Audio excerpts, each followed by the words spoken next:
Y'all thought it was going to be okay. Kimora Lee Simmons don't speak for the blacks, okay? Kimora Lee Simmons is not someone that I would say, oh yeah, take her word for it because the blacks going to get behind Kimora Lee Simmons. That's just not true. It's just not. I mean, I could think of a couple of other motherfuckers that if they said or gave y'all advice, it would be, if Jada was the one who had said to y'all, you know what, y'all really need to handle it a particular kind of way, I would say, listen to Jada. Jada's a sound voice of reason. You motherfuckers listen to Kimora. No shade, because I love Kimora, okay? She's a fucking queen. But I also don't know Kimora to be giving advice out like that we listening. Shit, y'all could have actually had Tammy Roman give y'all some advice from the Bonnet Chronicles, and I probably would have been like, take it. But this advice, that's what you hooked your horse to? That's stupid. Am I wrong? All right. So Lil Nas X came out. Yes, the pull up. Lil Nas X seemingly has come out of the closet to you guys in a iOS press release, the way that you guys like it on Instagram. He referenced his song Closure, where the L is basically shaped like a 7, basically saying, hey, you know, I thought I was really clear about my sexuality here, but apparently I wasn't. So listen to that song and you'll get it. Now, I don't have Lil Nas X's album, nor am I trying to buy it just so I could hear what the fuck he says on this song. What I will say is this. Shout out to all you girls who all you did for Pride Month was party. Shout out to y'all. Because some of y'all just are so excited to just be able to be you, that's what you want to do. Just celebrate being you. And I feel that. You know, in a conversation that I had with a cisgendered straight black man about sexuality and pride and why Pride Month was so important, you know, he basically said to me, hey, like, you know, I don't get a heterosexual month, which is such a stupid fucking argument, but there's no heterosexual month. And so, okay, LGBTQIA people, he didn't say that, he just said gay people, but I'm going to fill in the blanks for his ignorance. They get a whole month to celebrate. Yeah, well, they also had several years of not celebrating and disenfranchisement, that if we give them one of the shortest months in the year to just celebrate who they are, I don't know why that's any skin off your dick, but whatever. Anyway, dig further. This gentleman I just wanted to raise awareness. And so what instead of like browbeating him up for his ignorance or his stance, you know, my number one question to people is always, what is the way that I have sex? Who I have sex with and how we have sex? If for nothing else, for those of you girls who use spirituality or religion as a bottom line, not spirituality, but religion as a bottom line against my sexual preference, right? Or anybody's sexual preference, right? Because some of you motherfuckers might be heterophobic. I don't know. That's not a thing, but you know, I'm just saying for saying sakes. For nothing else, right?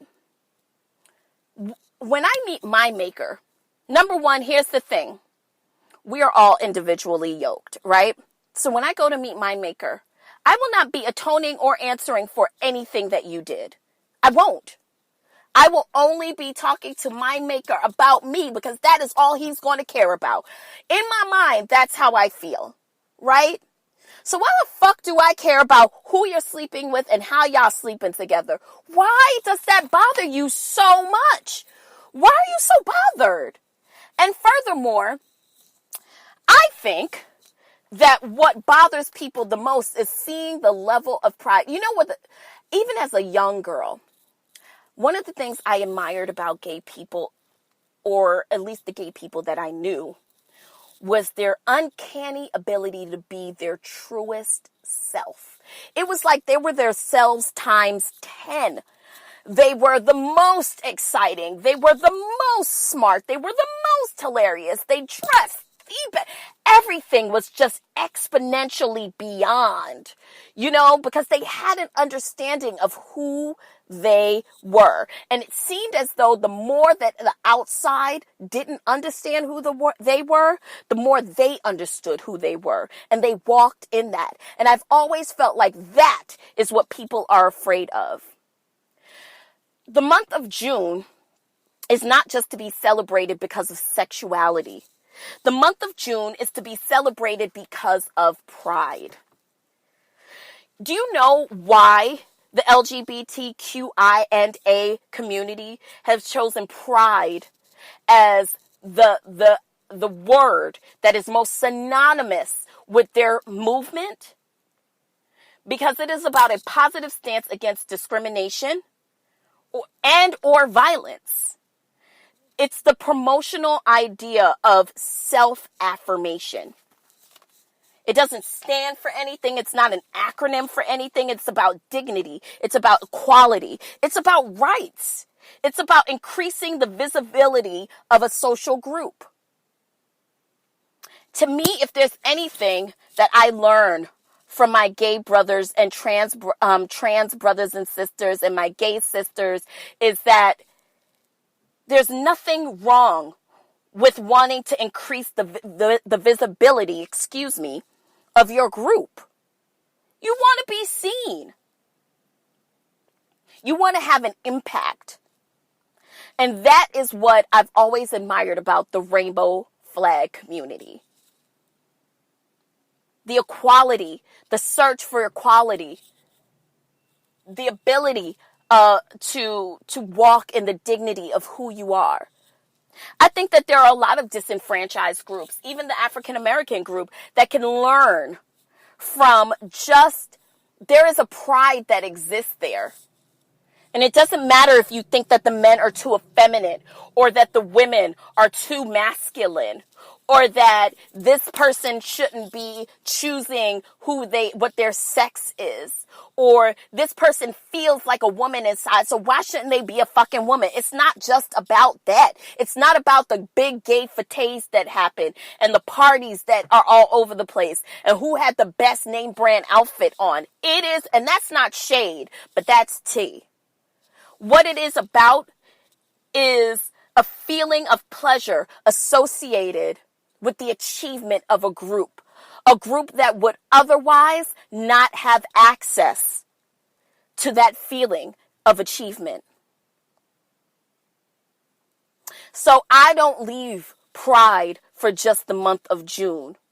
Pride is a 24/7 walk. Pride is the ability to stand up and know who you are and whose you are.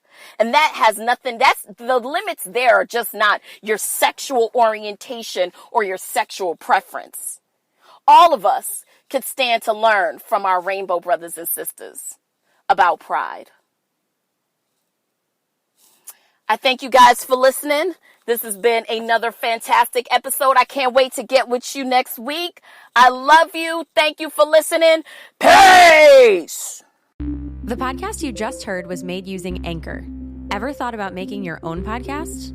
Anchor makes it really easy for anyone to get started. It's a one-stop shop for recording, hosting, and distributing podcasts. Best of all, it's 100% free. Sign up now at anchor.fm/new. That's anchor.fm/new to get started.